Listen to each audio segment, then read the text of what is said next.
Progrès était ravi de vous accueillir ce soir pour cette 7e édition des Trophées de l'agriculture de l'Ain. Le parc des oiseaux, en définitive, c'est votre métier. C'est le métier des agriculteurs. C'est aussi c'est un élevage, hein, sauf qu'il y a 300 espèces, il y a 3000 oiseaux. J'ai encore plein de projets. La marque C'est qui le patron a cette chance-là, c'est qu'elle est portée par des sociétaires qui sont propriétaires de la marque, des consommateurs sociétaires. Il nous manque des bras, il nous manque vraiment des bras. On a besoin de manœuvres, alors des jeunes ou des moins jeunes, mais on a besoin des gens qui sont motivés, qui puissent aussi nous remplacer sur nos exploitations. Imaginez la forêt dans 50 ans, vous serez en Croatie, vous serez en Turquie, on aura en fait des forêts de montagne. Le climat va changer, donc on aura des montagnes méditerranéennes. On change petit à petit les choses, donc il faut que les agriculteurs et surtout leurs outils d'exploitation puissent s'adapter, c'est ce qu'on fait. Nous avons aussi l'intégration de, entre guillemets, nouvelles espèces de poissons qui s'adaptent très bien aux fortes chaleurs et qui ont des besoins en oxygène un peu moins importants.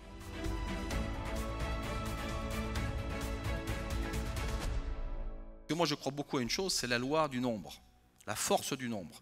Et c'est comme ça qu'on boostera encore davantage nos plateformes agri-locales. Pas forcément qu'on restera les premiers, même si je suis content que nous soyons les premiers, mais en tout cas, c'est très bien pour nos producteurs locaux et c'est ce qu'on cherche à faire surtout. C'est l'exploitation Nicolas Zimmerli. Le fait de m'être inscrit sur Agri-Local, ça m'a permis d'avoir accès aux collectivités de mon secteur, donc de revenir plus en local sur la côtière.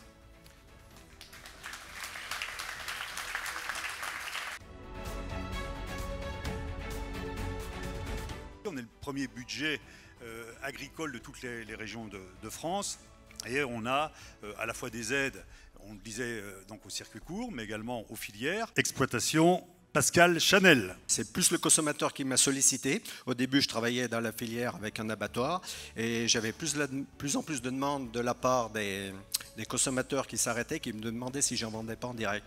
Et puis, je m'y suis mis petit à petit. En 2008, je me suis décidé à en faire à 100% puisque j'avais la demande.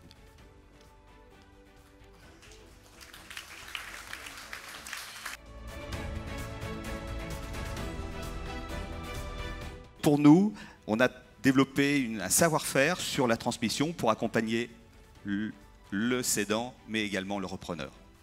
Alors, c'est l'exploitation du petit ligneux. Je suis encore en activité avec mon fils. En fait, ça se prépare parce que c'est tellement compliqué. Et vu qu'on est deux, il va falloir qu'il trouve aussi quelqu'un pour l'aider par la suite. Donc, on ne sait pas sous quelle forme encore.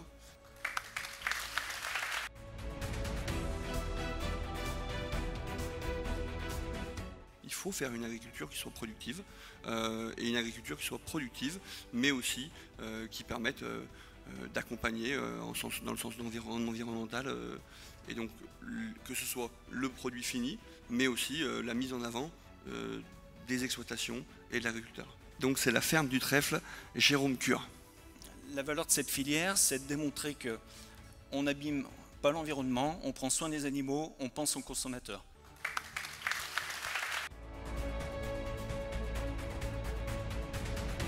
C'est du travail, c'est de la formation, c'est se remettre en cause aussi au quotidien par rapport à ce qu'on a appris et ce qu'on nous a transmis, et c'est d'aller chercher toujours plus loin et s'adapter. Malheureusement, le climat, encore une fois, on doit s'y adapter. Donc, c'est la ferme Biodélice.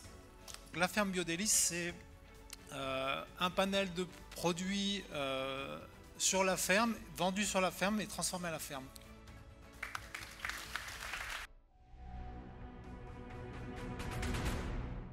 Alors l'agriculture du département, mais également française, est très diverse.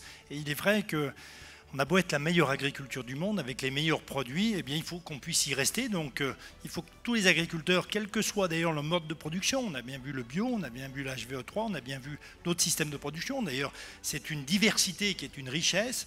Il faut qu'on puisse continuer à le faire, à s'améliorer, à améliorer le savoir-faire, mais également à certifier tout ça. Collectif d'exploitation, haute valeur environnementale numéro 3. L'HVE, c'est tout simplement l'agriculture raisonner, c'est comment on gère au mieux la biodiversité sur son exploitation, comment on raisonne au mieux ces intrants, que ce soit les phytosanitaires ou les engrais azotés, comment on gère au mieux l'eau sur son exploitation.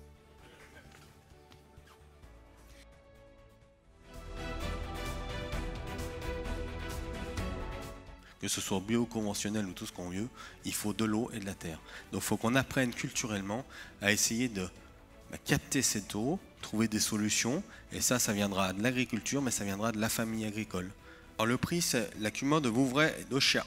Finalement, on est arrivé à travailler entre 3 CUMA qui représentent une bonne vingtaine d'exploitations et avec 4 tonneaux. Ce système, cette mise en place s'accompagnait d'un recours à des réservations en ligne. Donc c'est beaucoup plus pratique. Jusque-là, la CUMA de Vouvray travaillait un petit peu de manière souple. On évolue. C'était tout le débat de ce soir. On n'est pas figé dans nos pratiques. On sait aussi quelquefois se mettre autour d'une table pour avancer.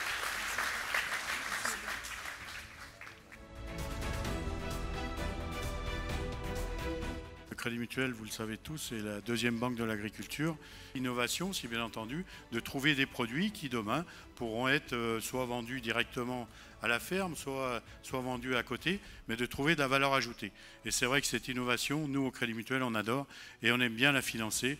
C'est le GAEC Black Angus. J'utilise pas de gradure pour faire mes saucissons, que du gras musculaire.